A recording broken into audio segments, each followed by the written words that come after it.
temos aqui então uma imagem de um quadro do Franz Post, né? Então temos aí uma paisagem com nativos dançando e uma capela. Isso aqui é um cenário de Pernambuco no século XVII. Por que Nassau pinta isso? Claro, ele é um bom pintor para os padrões da época? Pode-se dizer que sim. Essa é uma pintura que bate em referências artísticas valorizadas nos dias de hoje? Também pode-se dizer que sim. E claro, não há dúvida nenhuma que por ser uma pintura do século XVII, isso tem um grande valor de mercado, não nos esqueçamos disso.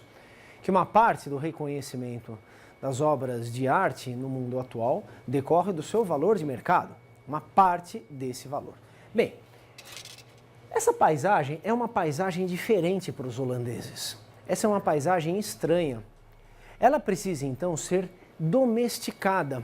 Essa pintura serve para aproximar essa realidade de colonizadores ainda razoavelmente inexperientes. É uma forma, então, de dominar uma gramática desconhecida. Não a gramática da arte, mas a gramática da própria paisagem. Porque essa é uma paisagem que interessa. É nessa paisagem, é nesse meio que os holandeses estão atuando. Pinta-se, então, aquilo que é interessante. Pinta-se aquilo que é relevante do ponto de vista de quem pintou, sendo que esse ponto de vista é condicionado pela necessidade da pintura. Franz Post não está aqui, então, escolhendo aleatoriamente o que ele vai pintar, o que ele vai incluir nas obras dele. Mas ele precisa atender às demandas às quais ele se espera que ele corresponda. A mesma coisa, então, vale para essa outra paisagem aqui, né? Nós temos, então, uma plantação, um engenho, novamente a capela, novamente, então, negros, escravos ou libertos, mas estão aqui. A paisagem, o meio natural, o setor produtivo, os habitantes. É isso o que interessa, porque afinal de contas é nisso que os holandeses estão interferindo, é isso que os holandeses estão manejando. Observem então aqui, né, as imagens, algumas das imagens, as mais famosas, produzidas pelo Eekhout, um outro pintor da missão artística do Nassau no Brasil. Índio Tupi, de 1643. Índio Tupi. Esse índio, chamado de Tupi, traduz uma dicotomia básica que faz mais sentido para os holandeses no século XVII do que para os portugueses, embora não tivesse desaparecido por completo do universo referencial dos portugueses. É uma dicotomia entre índios Tupi e Tapuia. Tupi é um índio dócil, é um índio que é capaz de receber a fé cristã, é um índio capaz de estabelecer boas relações com os europeus. É um índio de melhor condição do ponto de vista etnocêntrico dos colonizadores europeus. Ao passo que o Tapuia, a sua alteridade, é o índio bestial, é o índio selvagem, é o índio antropófago, é o índio que precisa ser exterminado e que será sempre um inimigo. Essa simplificação, então, a qual já me referi também lá na primeira aula do curso, essa simplificação, então, que subsidia algumas das primeiras imagens dos europeus acerca do Novo Mundo, ainda se faz presente aqui em meados do século XVII, mas se faz presente com especial intensidade porque esses holandeses não são lá dos colonizadores os mais experientes. Como quer que seja, então, essa dicotomia ampara a construção de uma imagem como essa. Ora, vejam um europeu com pele de tupi. Percebam a pose desse índio, percebam a disposição dos pés, o tronco, a posição da cabeça, percebam que ele está vestido. É um índio que traduz o que é um europeu. Aqui o artista mostra que é impossível representar o outro sem representar a si mesmo. É uma representação dos europeus, dos holandeses. O estranhamento em relação ao Novo Mundo é o pretexto para a consecução de uma imagem que não é uma tradução direta, como nenhuma imagem é, dessa realidade do Novo Mundo. É uma tentativa de apreensão. Como apreender, então, essa realidade ainda estranha tornando-a familiar. Essa familiaridade finalmente então se materializa nessa pose, nessa postura europeia. Não espere que um índio tupi andasse por aqui desse modo. Mas além então de constituir essa imagem humana, o pintor nos mostra dados da paisagem, nos coloca aqui, enfim, um fruto gigantesco da natureza. Por que isso aí está aí cortado, né, num tamanho tão grande? Isso é diferente, isso mostra então algo que é da terra, que precisa ser assinalado nessa operação de naturalização de uma paisagem estranha para o holandês. É uma demonstração didática do que a terra oferece além desses nativos. É por isso então que a paisagem, os elementos aí no caso de flora e o elemento humano constituem uma unidade coerente. Qual que é o critério de constituição disso? É aquilo que interessa ser captado, ser diagnosticado e que consequentemente enseja uma representação. Observem a alteridade aqui, o índio tapuia. Esse índio tapuia abandonou aquela pose que marcava o personagem anterior, uma pose europeia, uma pose de alguém de respeito. Aqui é uma pose completamente desleixada. Não há nada que cubra, não há nenhuma vestimenta que cubra a genitália desse índio, o que já demonstra então a sua condição de selvagem. Em contrapartida, aquele outro não. Ele tem uma vestimenta, embora ele viva muito mais desnudo do que um europeu, mas no essencial ele está coberto. Pelo menos foi assim que o pintor o colocou. Novamente, então, os elementos de flora, a paisagem. Aqui a paisagem ela é mais desorganizada do que no quadro anterior, vocês percebem? Observem a flora, então. Essa flora tem uma disposição geométrica, ela está mais parecida com um jardim do que aqui, que parece mais um mato selvagem. Aqui aparece de modo mais contundente a fauna. Então tem uma aranha aqui, um bicho grande, que é colocado aí não porque ele estivesse aí quando esse índio tapuia estivesse posando, porque esse índio nunca posou, claro, para o artista, mas porque o artista precisou colocar um elemento também de algo estranho em relação a essa fauna, esses animais esquisitos, esses animais ameaçadores. Esse jogo então de representações segue adiante com os tipos femininos. Observem aqui a Índia tupi. Essa Índia tupi está toda valorizada, ela também tem ela tem a sua genitália coberta, ela está com os seios nus, mas ela tem a sua genitália coberta. Ela tem uma pose corporal que a dignifica. Observem a posição dos pés. Ela nos olha diretamente com uma criança nas mãos. E essa dupla da mãe e da filha enseja uma ideia de unidade geométrica, de harmonia geométrica, que é completada, claro, por essa disposição da flora, por essa disposição da fauna. Aqui tem um sapo enorme, e por essa geometria das plantations e do engenho. Observem então que essas organizações espaciais todas compõem simetrias desse quadro de modo a passar uma mensagem. Essa é uma Índia tupi, ela é muito diferente então de uma Índia tapuia, cujo cenário então é todo de desorganização. De novo a pose corporal desqualificando-a. Aqui tem uma coisinha só cobrindo a genitália, porque senão já era um pouco demais mostrar tudo, mas é pouca coisa. Ela é uma antropófaga, vejam que ela segura aqui na sua mão direita uma mão, no caso uma mão direita também. Aqui tem um pé no cesto dela, ela tem, enfim, um olhar que não é um olhar direto para nós.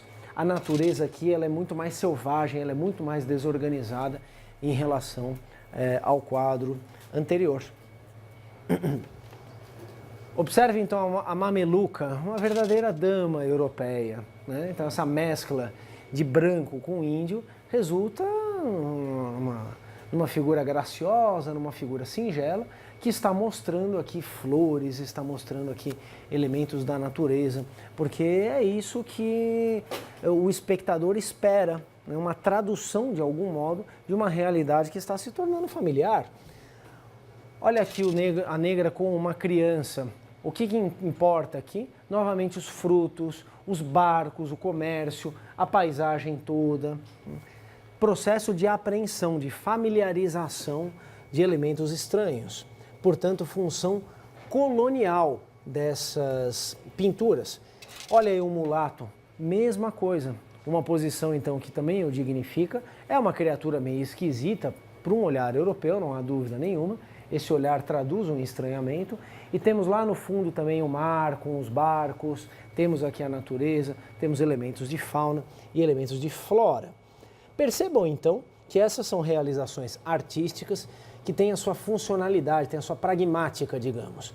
Essa funcionalidade é colaborar, é viabilizar essa presença colonial dos holandeses no Brasil. Se nós observarmos outros representantes bastante dignos da pintura holandesa do século XVII em geral, eu separei aqui um quadro do Rembrandt, Os Síndicos da Corporação de Tecelões de Amsterdã, 1661, 1662, esse quadro aí. Por que esses sujeitos foram pintados? Eles estão sendo nobilitados, eles estão sendo dignificados com essa pintura. Tradicionalmente, no século XVII, retratam-se nobres, aristocratas, gente poderosa. Essa aqui é gente poderosa, mas num contexto diferente em relação às monarquias ibéricas, em relação à França, em relação à Inglaterra. Esses sujeitos são burgueses, eles estão sendo dignificados ao serem retratados por um artista. Uma forma, então, de qualificação social, que demonstra um objetivo pragmático dessa pintura, dessa produção artística, que hoje, com as lentes do século XXI, nós tendemos equivocadamente a considerar como produto exclusivo de subjetividades individuais, como se o artista estivesse pintando porque ele era um gênio. E aí nós temos que reconhecer a genialidade em tudo aquilo que leva à rubrica de um artista. Nos esqueçamos muito frequentemente da função prática, das demandas específicas que se esperam, então, daquele que produz um quadro como esse. No caso do Vermeer, esse é um dos quadros mais conhecidos dele, e para nós ele é especialmente interessante porque essa moça que está posando para o artista ninguém mais, ninguém menos do que Clio, a musa da história. Nos diz respeito diretamente, então, esse quadro aí. Claro que tem toda uma composição formal muito interessante, tem um jogo de luz e sombras, tem a disposição, então, dos personagens, essa cortina que se abre, é uma espécie de meta-pintura que nos coloca, então, no meio da pintura, que transcende, então, o objeto tridimensional. Enfim, é um rio de interpretações interessantes e válidas para esse quadro do Vermeer do ponto de vista artístico. Como um documento holandês do século XVII, destaco apenas o fato de que esse adereço que está pendurado na parede, que é uma tapeçaria, é uma representação cartográfica. Isso é mais claro ainda, então quer dizer, o artista tem aí um mapa no estúdio dele, é mais claro ainda nessa outra pintura do Vermeer, temos lá então decorando o ambiente, de novo um mapa. Os holandeses no século XVII, à medida em que iam se expandindo no Oriente, no Ocidente, à medida em que iam se constituindo então como um império colonial dos mais importantes, iam cartografando. Eram os grandes produtores de mapas no mundo ocidental do século XVII. Iam cartografando porque com isso iam reconhecendo o terreno, iam reconhecendo mares, iam reconhecendo territórios. Então tudo que nós temos de cartografia do século XVII do Brasil, a imensa maioria, é a cartografia feita pelos holandeses. É uma modalidade de apreensão da realidade. É uma forma, então, de se aproximar dessa realidade e viabilizar a própria intervenção nessa realidade. É isso que ocorre, então, repito, e finalmente, com pinturas como essa. É uma função semelhante, é uma função comparável. Tudo bem, gente, até aqui? Sim? Muito bem. Em 1638, os holandeses conquistam a Guiné. Porque a Guiné é um dos principais centros fornecedores de escravos para o Brasil.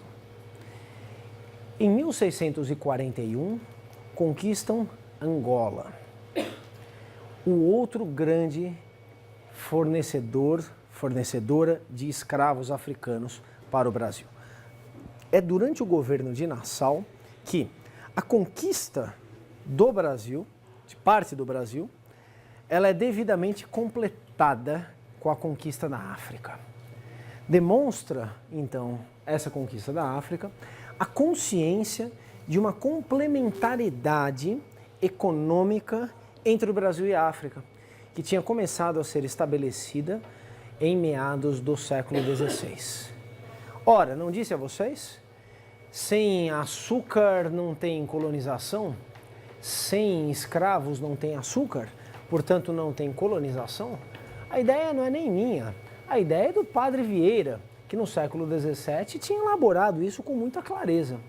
Os holandeses, então, para consolidar a sua presença em Pernambuco, precisam controlar um comércio que está fora de Pernambuco, que está fora da América, que está do outro lado do Atlântico. Por isso, quando os portugueses começarem a reconquistar esse Nordeste, Pernambuco e adjacências precisarão também reconquistar Guiné e Angola. Senão, não tem como controlar, senão não tem como realmente se aproveitar dessa produção que começou a se definir no final, na metade do século XVI, em intrínseca dependência de um comércio de escravos, da mão de obra oriunda da África. Esse, então, é um dos aspectos mais significativos dessa constituição de uma competição mundial, que se faz não necessariamente, muitas vezes, não obedecendo a uma lógica de contiguidade territorial. A lógica se define, então, por instrumentos de competição que transcendem continentes, que conectam umas áreas com as outras, de acordo com aquilo que Manuel Wallerstein chama de expansão da economia mundo-europeia, que resultará então na formação do próprio sistema capitalista. Tudo bem, gente? Uma questão então da maior importância.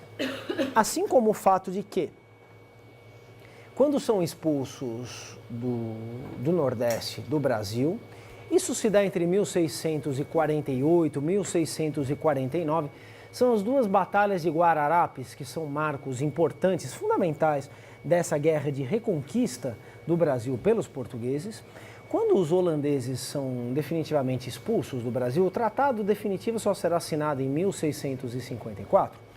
Mas entre 48 e 49, os holandeses já tinham sido capazes de estabelecer uma competitiva e fundamental produção açucareira nas Antilhas.